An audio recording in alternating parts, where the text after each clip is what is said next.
Uba umuntu wakho? Umuntu wami njengamanje uSiya. Siya. Manje why uthi awukho serious ngoNkulu? Unkulu unentombi yakhe emakhaya, so ngithola ukuthi unentombi emakhaya, so manje ngize ngikwazi ukuthi ngalinda umuntu onentombi. Because kufana ukuthi lo muntu udlala ngami, ngcono ngibe nomuntu ozongiphatha kahle yabo, right, ngizazi ukuthi unesikhathi sami sonke. Because ngeke ngize ngimazi uNkulu ukuthi uyimisele yini ngami because unomuntu vele. Awukazi nje uhlale naye phansi umtshele ukuthi hayi sengibambile ukuthi unentombi emakhaya, mhlawumbe awubona ukuthi mhlawumbe uqhubeke nentombi yakho, ungeke mina. Why ungakaze uzofike lapho?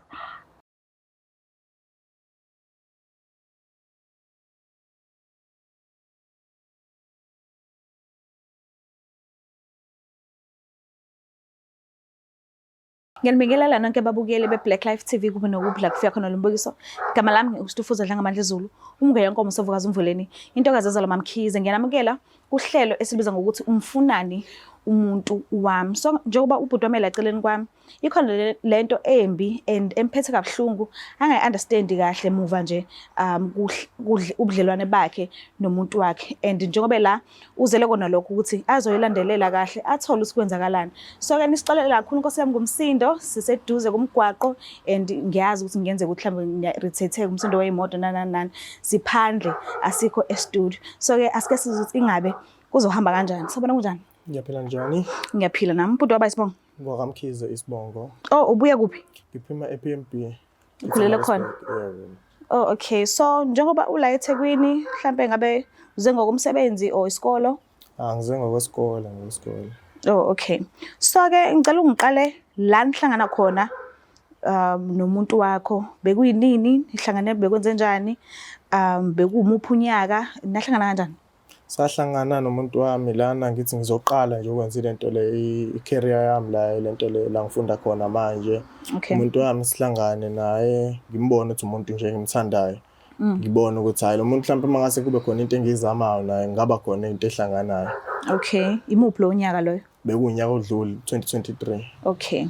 So uma ufika empilweni yakhe, mhlawumbe ngabe uke wa-check ukuthi ukhona yini umuntu athandana naye noma nje awukazi ucabanga into enjalo? Bengakaze ngicabanga into enjalo ngoba sasihlangana naye wathi umuntu okade lento lethandana naye ngasemakhaya. Hayi sekuphelile kade bahlanganisa. Wena-ke bongenayo umuntu ngaleso sikhathi leso? Ukhona mina kade ngimshiyile emakhaya. Oh, okay. So-ke niphathane kanjani-ke i-relationship isaqala? Siphathane kahle akufananga nje. Sizamile ukuthi nje sikhulume ngalo muntu wami osemakhaya, wazama ukuthi na understand. Nami ngazama ukuthi ngimbeke esithombeni kahle. Okay. So inkinga isiqala kuphi-ke? Why ukhetha ukuzoshare usofa nami namuhla? Kwenzekeni? Usolani? Nje ubone ini? Inkinga nje khona amahemhem nje ngwazwile futhi nami kade ngiwabona kade ngihleli nawo umuntu wami siseThekwini sibuya ngasethaweni kade sakhiphile. Ngithi ngiphethe ifoni yakhe, ubesane ngene nje i-message la phezulu. Le message ithi babe ngixake ukuthi kwenzakalani. Ngiphethe ifoni yakhe mhlawumbe ukuzibisa. Hayi ngibe ngimnikeza futhi ifoni yakhe ngingabonakali nganayo kulutho futhi ngizithulele nami mhlawumbe ngisafuna ukuphenya kabanzi ngalokho ukuthi mhlawumbe kwenzakalani.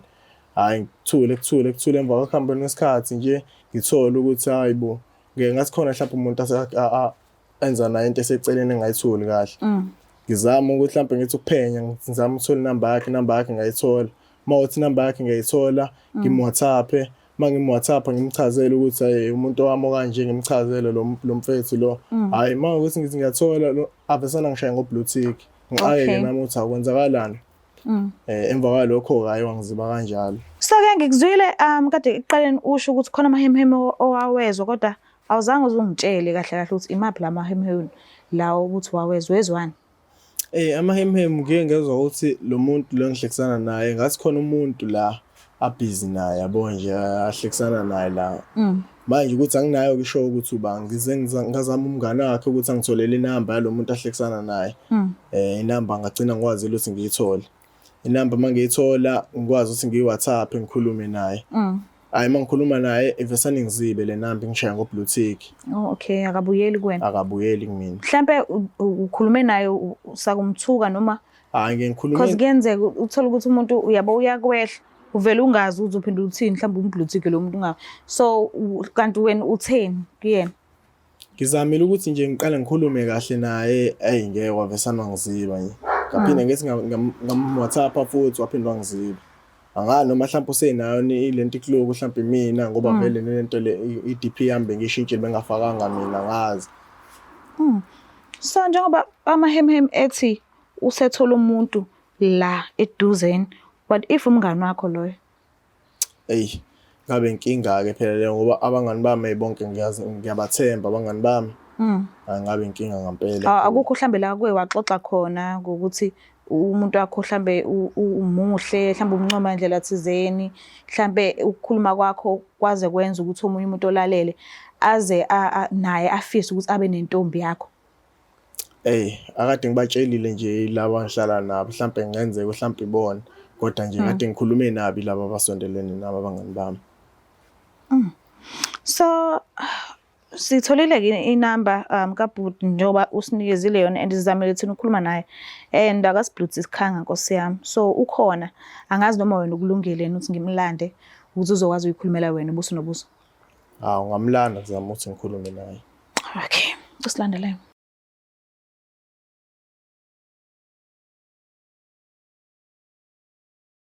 Siphinde sinamukele futhi babukeli be-Black Life TV kuhlelo esithi umfunani umuntu wami. So ke uBhuti uvumile ukuthi asijoyine uyena lo phambi kwethu njengamanje and nginethemba ukuthi uzokwazi ukuthi asitshele konke esidinga ukukuzwa esayidini lakhe. So ke asike sibone ukuthi ingabe kuzohamba kanjani. Sabona kunjani? Yebo sawona. Ngiyaphila. Hayi ngiyaphila. Ngiyaphila nami. uBhuti waba isibongo? uBhuti wakambuthi sibongo. Mbutho. Ubuye kuphi ukuhlala? Usuka eScottburg ngokuhlala. Ukhulele khona? Yebo. La eThekwini uze ngoba nakusicelile ukuthi sondela noma mhlambe vele uhlala la? LeThekwini ngifike ngokuzofunda. Oh okay. uBhuti ehlala icela uyamazi? Nawo kumfanisa esikoleni xa sesifunda esikoleni sisodwa mina ngithi ngabheka. Oh okay. So ayikho friendship ekhona. Umbone nje esikoleni edlula nje nawe idlule. Angeke ngimbone esikoleni edlula nanokuthi ke samajita sijwayele ukuthi sibheme ndawonye. Okay. Mhlawumbe sigcine sibheme kanjalo kodwa nje ayikho into etheni. Oh okay. Mhlambe noma kuthiwa awumjwayele kakhulu kangaka ukumbone nje mhlambe nibhebela nonke. Uyamazi uperson wakhe? Uperson wakhe? Akazi nje mhlambe umbone enomuntu wesifazane. Hayi abantu besifazane ngeke ngibone mina ngingazi noma mhlambe uyajola nabo nabangani bakhe. Oh okay. So njengoba sicela ukuthi usondele kungesimanga sokuthi uyena ubhalele kule show ethi umfunani umuntu wami and nokuthize ongamphethe kahle angak-understand kahle esizofisa ukuthi wena umcacisele kukona lokho. So ngiyacela ukuthi umbuzo nombuzo azofikela usakubuze wona umphendule wona ngokweqiniso. Ngiyazwana. Ngiyabonga. Ngiyacela ukukhuluma naye. So wena Bhuti Amba kanjani bafo? Ngiyaphila Bhuti. Bhuti nginenkinga la. Yazi Bhuti wami. Khona intombazane efunda lapha esikoleni ngithemba ukuthi uyayazi. Lizelando yamazi. Sure bafo. Bafo ngathola imessage lana ithi sasiphume ethawini nomuntu wami. Thola imessage lana ivesani ingene imessage la kwama message ithi ibheki. Mangithi ngiyazama ukuthi ngingene kwifoni naye kube inkinga ukuthi ngingene kwifoni ngikhulumisane nawe futhi wena wenyani wakhetha ukungiziba khona inamba ekumessage nje ensukwini wakhetha ukuyiziba wena. Manje bafo njengoba baningi kangaka abantu abangWhatsApp mina futhi wayena uzenandaka azangitshela ukuthi unomuntu ajola naye. Angazi ke kona usuqonda ukuthini bafuna muthi wena wazama ngWhatsApp ungwhatsappela ingcwaye yakho. Yena bafika inkinga iqala la ukuthi wena ngaku-WhatsApp wangaphendula imessage yami. Inkinga iqala lapho ukuthi ngakuchazela wayibona futhi imessage yami wayishaya ngobluetick. Ngabe ngamanga nalokho ngishoyo. Angenzeka ukuthi mhlawumbe wangWhatsApp kodwa ke baningi abantu abangWhatsApp bafo. Hayi ngeke bafo singenzani ilima bafo. Inkinga lana ukuthi wena nomuntu wami ngisona ngathi khona into eniyenzayo naye. Usole ngathi konke engenzani umuntu wakho bafo. Umuntu wakho umsolelana nteni uthini kwena? Inkinga iqala la ukuthi wena ngenamba yakho WhatsApp wamtshela ukuthi babe lokho ngabe ukushiswa yini Yeah, bafo ngambiza ngobhebe ngoba phela ngazi ukuthi ubhebe wami mina. kanjani ukuthi intombi yami ubhebe wakho Angazi umuzi uqhamuka kanjani okwena uzothi kanjani kubhebe wami. hayi Ngoba phela mina wasekuqaleni uqhamukayo la bafu ungeke ukuthi ungazothi umuntu wami wona khuluma nawe umtshela ukuthi babe umuntu wami ngalokho futhi awunankinga nakho bafuza nando yakutshela ukuthi mina nasezana nini nje usiqhamuka uzothi mina ngWhatsApp umuntu wakho ngibiza ngobhebe. Angihlangene nalokho mina bafu inkinga mina ngikubuza yona ukuthi wena ulizelani uyamphika yini Hayi lutho bafake impheki uze nandi ingcwayi yami vele. Ingazi nami uthi ingcwayi yakho yena. Angitshelanga kodwa ngayo mina. hayi into engazi ngizonisa kanjani le into engazi ngaphela Ngaqala ngithandana. Shothi uzenande ngahlangana naye sanda kuvula ngoba sifike last year college. Oh, okay. Yeah, cathi into last year qala unyaka first semester. Awusho ukuthi nathana last day? sasandana last year nami nozenani Yo. kodwa nje ubafu khona inkinga unenkinga nami ngoba uyazi ngachaza ukuthini ukuthi nayi intombi yami wangasho lutho futhi yena ukuthi khona into ayenzayo naye Wa blue tick. wa-blue tick Mhlambe before why blue tick? Make send a message. Angimazi uthatha apha esipili sokuthi angibuze ngentombi yakhe mina.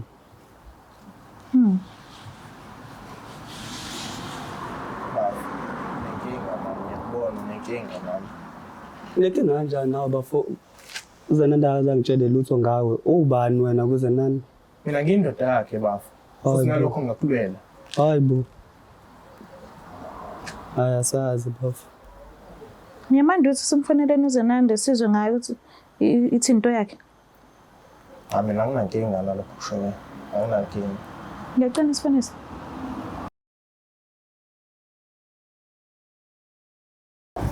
Ngikhombisa kama bafo. ngikhululeka Kulek. Ngikhombisa kama lakho. Usiya. Siya. Okay. Kunjani?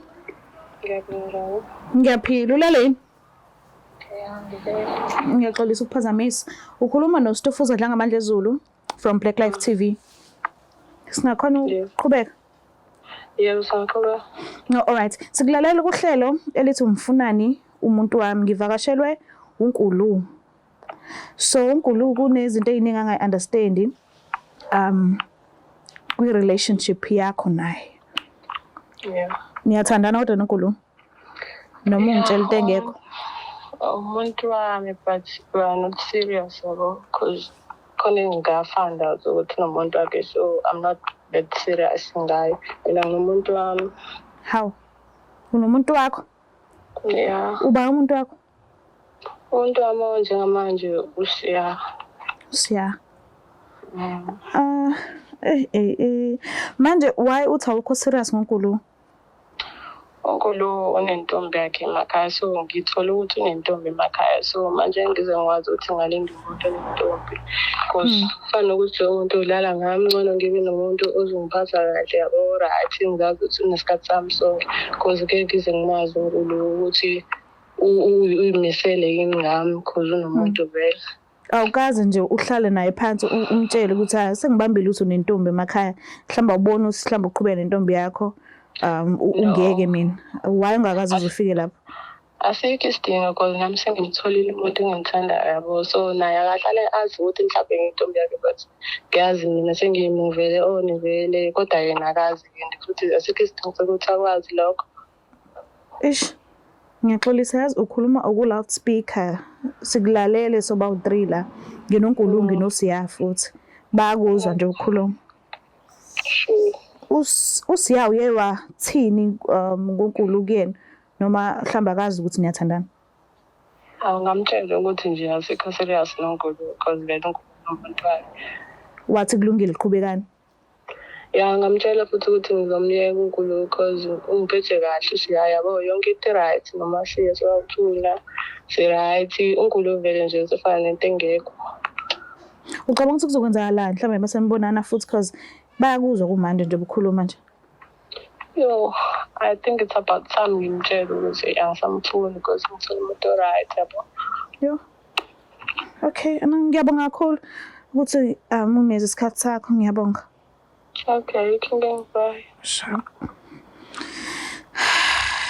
Hayibo. Angiyazi-ke mina into enje ngiyaqolisa ukuthi uthole ngale ndlela ekubeni kubuye ngazuthi ubuyimisele ngomuntu wakhe because kumanje la kwi-show and uyabonakala ukuthi ubufuna ukuthi lento le isolve kodwa manje mayisekhuluma manje uzizwa kanjani? Ngizizwa ngiphoxeke kakhulu ukuthi ngisuke la ngisuke khona. Ngigibele ngikwazi ukuthi ngize la ngithi ngizozama ukuthi ngilungise izinto nomuntu wami. Zingakwazi ukuthi zilungiseke. Kodwa ke ngithemba ukuthi lokho akwenzile kona ukujabulisa inhliziyo yakhe. Siya. Yebo. Uthi wakutshela ukuthi unayo uNkulunkulu wayesethi akekho vele serious naye.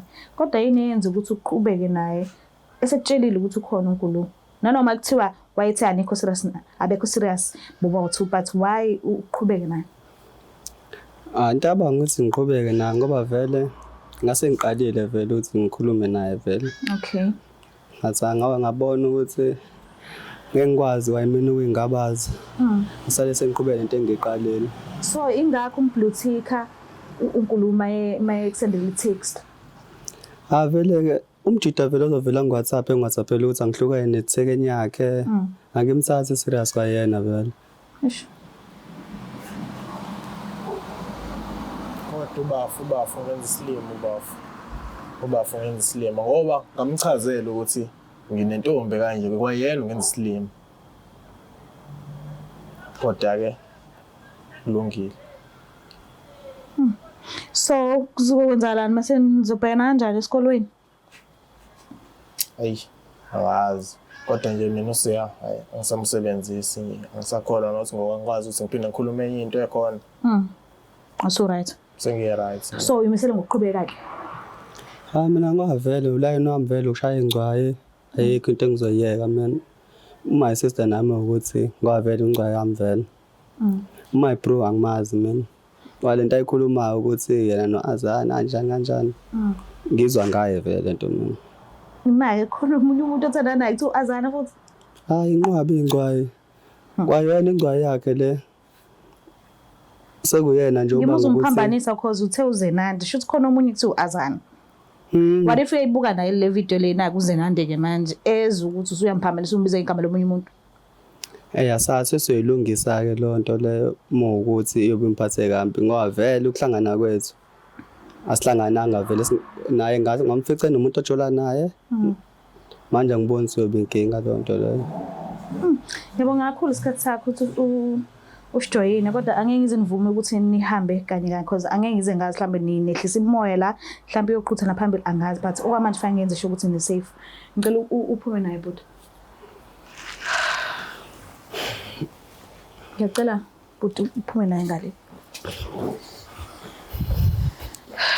Mbukele nizibonelile nani ukuthi kwenzakalani and usiyana ke njengamanje usebiza uZenandi ngoAzana manje angisazi. Angazi ukuthi kuzokwenzalani mhla uZenandi ebona le video lena. And enye into ebengifisa ukuthi ngiyicacise kabanzi ile khona episode esisanda kubuya kuyona ye Love Back ubhuti ekade efikile la ekhaya efuna ukubuyelana nomuntu athi wazi kahle ukuthi wayesetsheliwe ukuthi khona uGcabo analo kwisitho sakhe sangasese and usisi wafike wakuvuma lokho. Nganicelela ke ukuthi niyakhumbula kahle nganicelela inamba nama directions akamama and wayishiya la ekhaya sinayo inamba yamama but umama sithe sikhuluma naye wathi yena akasinyanga but uugedla. So ugedla umuntu owazi ngamakhambi esintu. So yena okwakhe ukuthi wasinikeza imithi yakhe so ikhona ka Black Life Pharmacy. Mekukuthi uyayidinga ikhona inamba lapha escreenini iqala ngo062 ngicela ufonele leyo namba leyo iproduct uzoyithola lapho and indlela kwenziwa ngayo uthi yena akasagcaba umuntu. So khona ikhombo kahle kahle kukhona zonke izinto and ubhaliwe ukuthi kufanele ukusebenzisa kanjani. So uma kuthi uyayidinga nawe leyo nto njengomuntu wesifazane kulungile xhumana nathi kuleyo number leyo yase pharmacy ethi 062 and akugcini ngabantu besifazane kuphela nabantu besilisa because sithe samfonela umama samphenya nje kabanzi ukuthi unani esikolweni sakhe. Nabantu besilisa ke nabo okwabo futhi nakho kukhona meke ukuthi nawe uyazibona ukuthi ufuna ukuthi hlezi kujatshuliwe ekhaya njengomnumzane zonke imuntu hlezi happy nawe ungaxhumana nathi kulo 062 obona lapho leyo inamba yase Black Life Pharmacy. Ungakhohlwa subscribe, go like, ushare mina ngithanda kakhulu. Bye.